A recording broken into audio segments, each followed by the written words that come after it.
Welcome to Dakota Preparedness. In this video, we're going to go back to the basics. I've noticed there's a tremendous interest by additional new people to the emergency preparedness community. And in this video, I'm going to give you a broad 50,000 foot level overview of what needs to be done, but yet put enough comments in and insight on strategies that even the most experienced emergency preparedness person will want to view this tape. I made extensive presentations about water and food in previous videos, but let me cover 10 additional areas or modules. Well, the first one is shelter and clothing. Now, before we even get into talking about shelter and clothing, let's talk about location, location, location. It's vitally important in emergency preparedness. Are you located where you're going to have hurricanes? On the West Coast where they have brush fires and forest fires that can move at extremely rapid paces and swallow entire towns? Are you concerned about a cyber attack? Pandemics with a high mortality rate? A nuclear war? All of these are real and present dangers. So, one of the things you ideally would do is locate your shelter where it's safe. And one of the key things in addition to that is look at online maps of where there's possible nuclear targets. Now, if you simply type possible nuclear targets in blank state, you'll find some rich information. And once you get to looking at what they present, you realize a great deal of thought went into it. Also, determine on the internet how close a nuclear power plant is to where you're located. Now, having said that, many people, because of family or job requirements, will have to stay in high-risk areas. But as a general statement, if you are in a metropolitan area, it's far more higher risk. Now, concerning specifically shelter and clothing, most people do have some sort of roof over them, but there's additional follow-on issues in emergency preparedness. Do you have the supplies to harden your home under a certain threat, such as during a hurricane putting up plywood over large windows, sandbagging doors to keep the water out? Do you have tarps to cover up a hole in the roof after the hurricane has caused damage? Do you want a duplicate way of having shelter, perhaps a tent? Now, many of these items can be dual purpose. If you're up in one of the northern climates, one technique that you can use in your house, even if it's totally structurally sound, but your heating has gone out, is to set up the tent in the living room. Get everybody in it while you sleep that night, and it will contain the heat much better. Also, a tarp can be used as a rain harvesting system. So, determine what sort of redundancy do you want for your shelter. Now, clothing refers to the micro shelter of the clothes that you wear, and the strongest thing I could submit there is dress for the temperature. If you're in South Florida or Southwest United States or West Texas during the worst part of the summer, have a light shirt, have a hat, have some sunglasses, have light pants, which are a lighter color. On the flip side, if you're in the Montana or the Dakotas or Canada and it's the dead of winter, you want to have multiple layers. You want to have a snowsuit available if you get into trouble. Water is the second key module. Now, FEMA will tell you that you need 1 gallon of drinking water per day and have at least 14 days on hand. Now, in reality, to thrive and survive, if you will, you should have 3 to 5 gallons because you're going to need additional gallons to help with hygiene. The third module is food, and I've talked about this before in other videos. But you need to determine how long do you want to have an inventory of food. Is it 3 days, 3 weeks, 3 months, a year, or multiple years?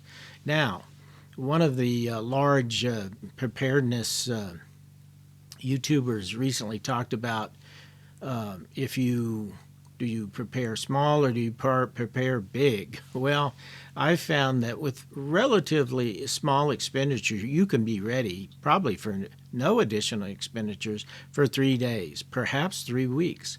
Now, you're going to have to buy some additional food for 3 months. And once you go beyond 3 months, you need to carefully plan out not only the storage for the food, but also all 12 modules that I'm talking about. But I guarantee you, water and food you will need for the rest of your life. The fourth area or module is that of energy. Now, our society has become very dependent on petroleum products and electricity. And if we lose either one of those, and certainly both of them, then for most people that's going to be a really major life-changing event. So how can you replace that? Well, solar panels and solar generators are a very elegant and now economic solution to replacing electricity. For gasoline, it's far more difficult. There are ways of making gasoline out of wood gas, but that's really out of the scope of this video. That's a very advanced preparedness subject. But you can find other alternatives or temporary alternatives. One is propane is very easily stored, and you can use it for a generator, a dual fuel generator. You can use it for a Mr. Buddy heater to heat your home. You can use it on a Camp Plus shower. So propane will get you through potentially 3 or 4 or 5 months, 6 months, where you have a very clean burning fuel, and then you have to fall back onto wood products. So replacing your energy needs is something that you need to carefully think through. Number 5 is security. Now, one of the best securities is what they call in the preparedness community OPSEC. In other words, you don't tell people what you have. What you have, you try to make it stealthy. In other words, you don't have it publicly displayed on your front lawn. Also, you need to be prepared to detect someone who's coming to your home to take what you have away from you. You need a gate, fence, driveway alarm, which you can get at like Home Depot. There's all sorts of cameras now that run 7x24. We like the Nest brand.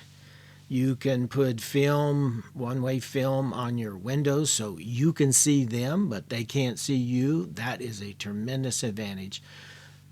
But when push comes to shove, you need to be prepared to defend what you have. The king of the battlefield in a modern war is to have an appropriate firearm. Both a pistol and a long rifle are appropriate shotgun. And for any type of firearm, you need to know how to use it and perhaps received, and I would highly suggest, get training for safety, usage, including the legality of having a firearm, and when you shouldn't be using it. The sixth area is that of first aid. And this oftentimes will depend on someone in your group or your family's interest in this type of field, in the medical field. Certainly have a Johnson & Johnson's first aid kit from Walmart. Have some rolls of gauze. Have some 4x4s. Have some flex tape where you can apply that type of dressing. Have some Coach tape, the old traditional white tape that we know so well from high school athletics.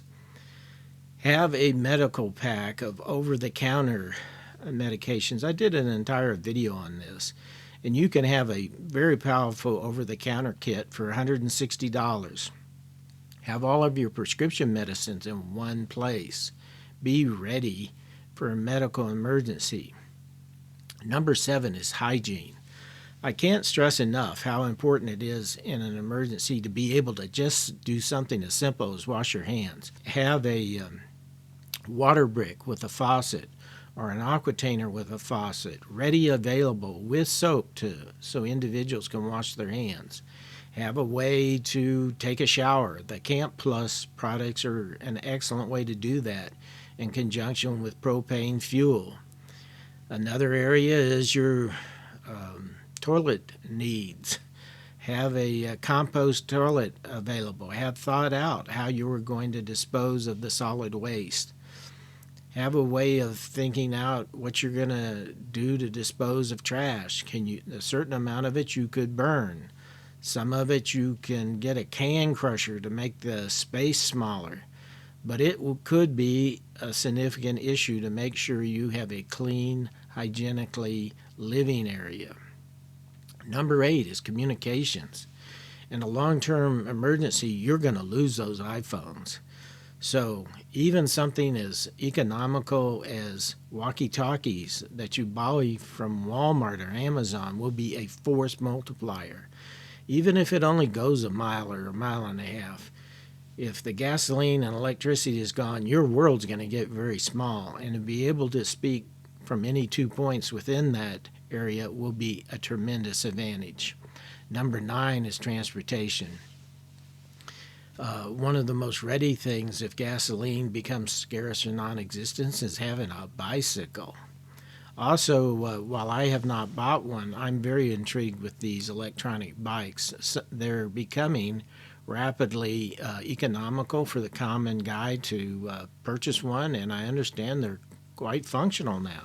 The 10th modular area is what tools do you need on hand? Well, there's an unlimited number for most men.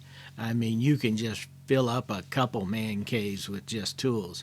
But surprisingly, one of the most valuable tools I have is saws to process down limbs or trees that have fallen off the road because I live out in the middle of the forest. So a silky saw big boy is extremely helpful. A katana boy from Silky Saw, which is even bigger, has been a lifesaver in a couple times when trees have fallen all over the road. A regular old-fashioned shovel with the long handle is extremely helpful. And yes, I do have these large suitcase type toolkits for carpentry and another one for automobile working. And you need a big collection of hardware type things, nuts, bolts, nails, that sort of thing. And if you pick up just a little bit at a time, it doesn't seem like it amounts to a great expense, although if you look back over 3 or 4 years, it can add up. Have a reference library that's specific to long-term emergency preparedness. Have some books on gardening. Have a medical book by Alton. Have a medical book by Forte. Have some anatomy books. Have some first aid reference material. Have a book on home remedies. All of these could be extremely valuable. And one area where I had to, on the fly, go to the internet and watch some YouTubes one time was on how do you butcher an animal. I knew how to field dress it from my youth in South Dakota and deer hunting, but how do you actually take the next step and butcher a domestic or a wild animal? So it would be good to have a book about that. At least that was my experience. And 12, this may seem strange, but have an entertainment module. Do you really want to have no entertainment or be caught with some young children or grandchildren who are young and have nothing to keep them busy with? Have a dartboard, have some board games, have a collection of DVDs that you can watch old movies on, have a collection of books, have some tablets that have been put away in a Faraday cage that has some downloaded to it, some games for the younger set.